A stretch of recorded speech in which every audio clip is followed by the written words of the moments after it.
Hey, what's up, y'all? It's D. About to react to this video by Chronicle Speaks. It's titled TikTok Mother Zakiya Duncan sentenced to 45 years for abusing twins. What? She was a TikTok mom? What the hell? Okay, let's see what's going on. Let's watch. So today we have a disturbing story. Of course, this would be the first disturbing story we've covered here on this channel.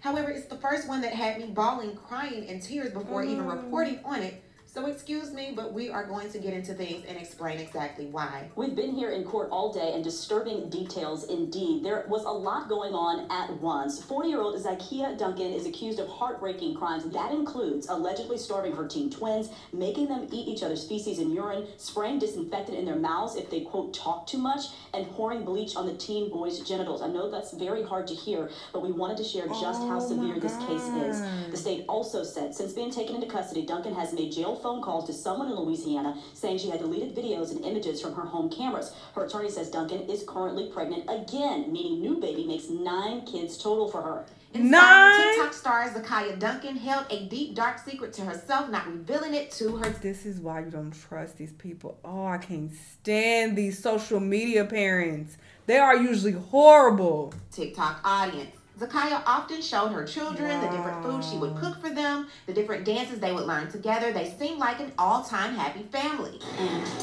So remember, always get your family time in. Family time is always the best time, so get your family time in, you guys, always. Now, while she was busy upstairs TikToking with 5 of her children, feeding them gourmet food. I'm not going to make a joke or anything because this is a very serious situation, but what do we know about people with smoke alarms? They're usually terrible people. They're usually on some bullshit. I don't trust none of them. There were 2 downstairs starving, handcuffed. This is the story of 2 teenage twins who escaped from their home in Texas, barefoot, bruised, and handcuffed, and what they told police will make your stomach turn. Need some help? Yes.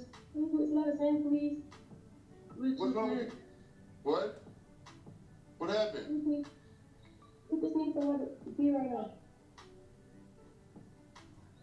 No, we can't do that. Papa, can help me?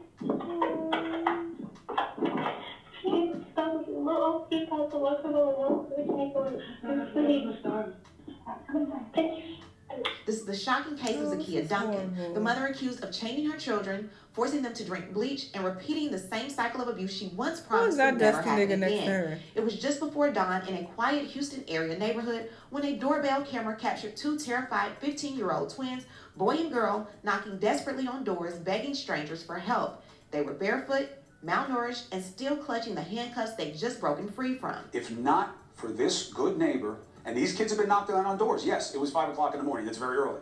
But nobody else answered. She did. Now, when you see her, she wants to stay kind of blurred because she's afraid of this situation. This is scary. Who knows what happens going forward? And she wants to keep the focus on the kids. I respect it. Thank you very much for talking to us. No, thank you. Thank you for respecting that. Now, yeah, you should be changing her what did you think when you looked out your door at 5:30 in the morning?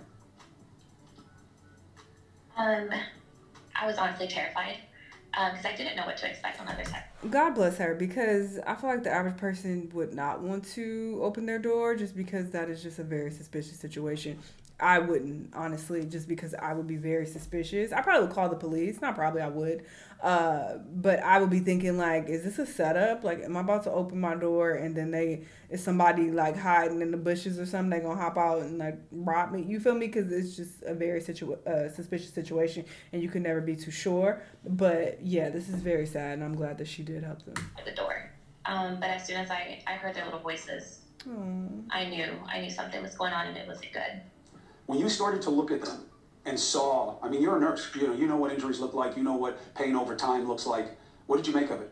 Yeah, there's a lot of shock going on in my mind and, to the whole reaction. So, it was just a really hard situation, seeing them. And you were shocked at how hungry they were, right?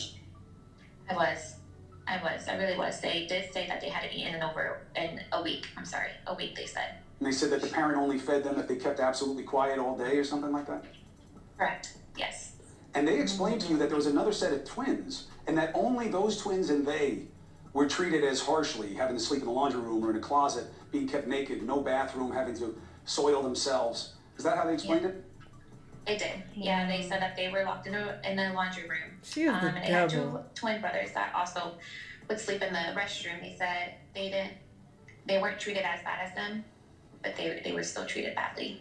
But yeah, they described just the horrific of them being handcuffed in a laundry room in one position, naked, and zip tied from the ankles. The neighbor's doorbell camera showed the siblings asking her, "Can you help us?" as they held up their handcuffs. When they came inside, they were like, "We're not going to hurt you." The neighbor said that the girl was shaking with her handcuffs, and she was like, "We're just looking for help. We just need help. We just broke out of our handcuffs. Our mom had us handcuffed in the laundry room." Now, when the police arrived to the neighbor's home, the children told the police that they had been handcuffed for months, starved, and beaten. Now, when they talked too much, the mother would spray oven cleaner into their mouths or force them to drink bleach and other chemicals.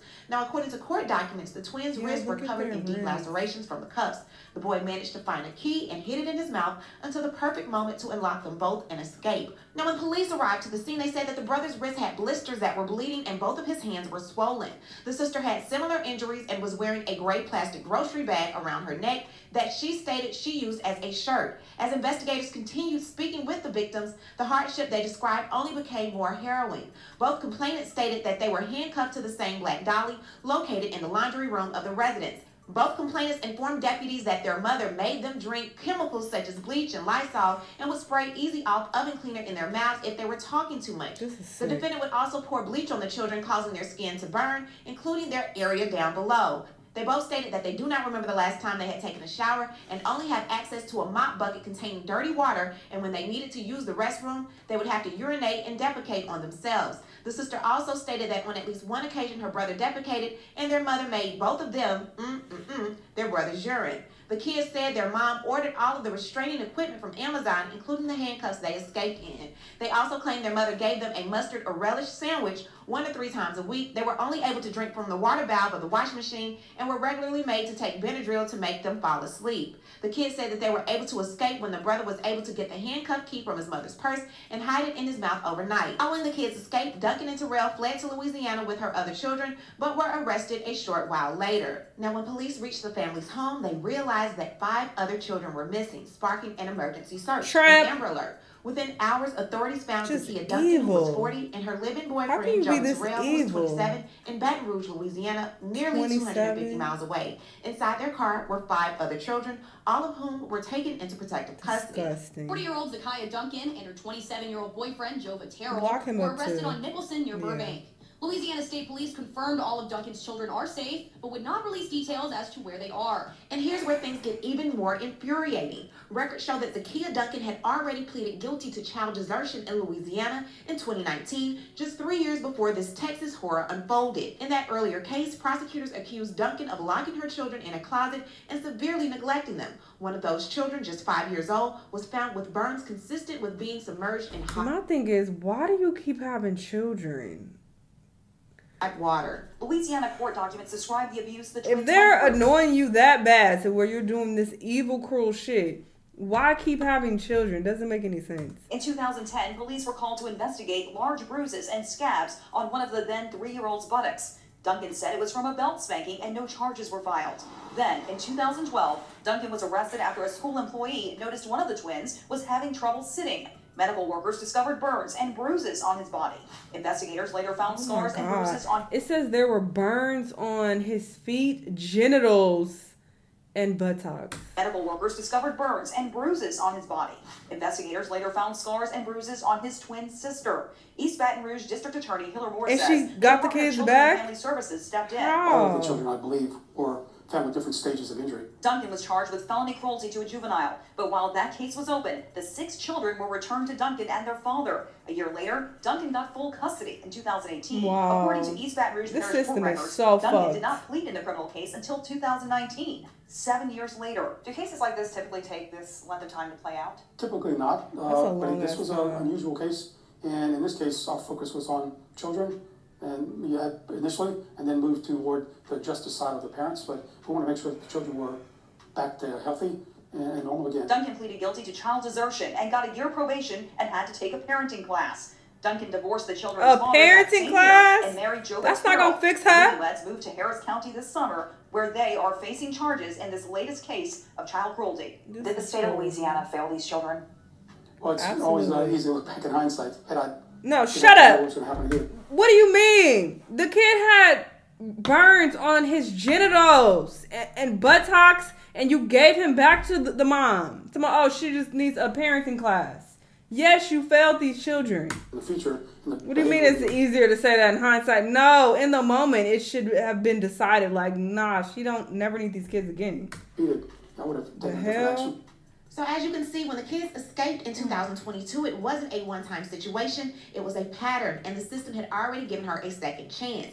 Then she gets to Texas, and the Texas Department of Family and Protective Services said they had no prior incidents on record of Duncan's new household, meaning she slipped through the cracks yet again. So again, the twins escaped in 2022. However, a trial recently took place. Now, this trial happened in Harris County, Texas, after both Duncan and Terrell were extradited from Louisiana. Prosecutors laid out a heartbreaking case. We have two 15-year-old twins who escaped from handcuffs, barefoot, after being locked in a laundry room for months. In court, prosecutors showed photos of the chains, bleach bottle, and oven cleaner cans used during the abuse. The twins' testimony was one of the most emotional of the entire trial. They described being forced to drink chemicals, beating with cords, and denied food for days. The boy told the jury, "I didn't think we'd make it out alive. I just wanted my sister to see another day." She told them not to call her mom. The jury convicted the siblings' mother of 2 counts of aggravated assault of a family member causing seriously bodily harm, after weighing her testimony against those of her twins. The twins said their mother hated them, locked them up, beat them for years, while the mother cast them as nightmare children who left her no choice.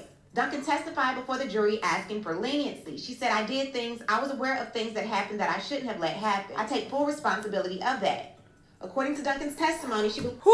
Sorry, y'all. I couldn't hold that in anymore. I was trying. I was holding it together, but that line got me. That sent me over the edge. Okay. Believe the twins had behavioral issues ranging from sneaking out, lying, and refusing to follow household rules that she believes stem from their biological father's decision to leave them, according to her testimony. Their behavior forced her to confine the twins. The mother, who was convicted of 2 counts of aggravated assault of a family member, was just sentenced to 45 years for the abuse to her twins. The siblings, who are now 18, are attempting to move on with their lives following the case. The sister is preparing for a military career, while the brother is still working on his high school degree at a 10th grade level. He has since been diagnosed with post-traumatic stress disorder, a psychologist testified. What I need to do is hear from you. What do you think? I feel like I vaguely remember a story like this, but I don't know. They all blend together because these fucking social media parents are so horrible. So I've heard so many stories at this point. I don't remember what I've already talked about. I don't think I've talked about this specific situation though, but this was so heartbreaking.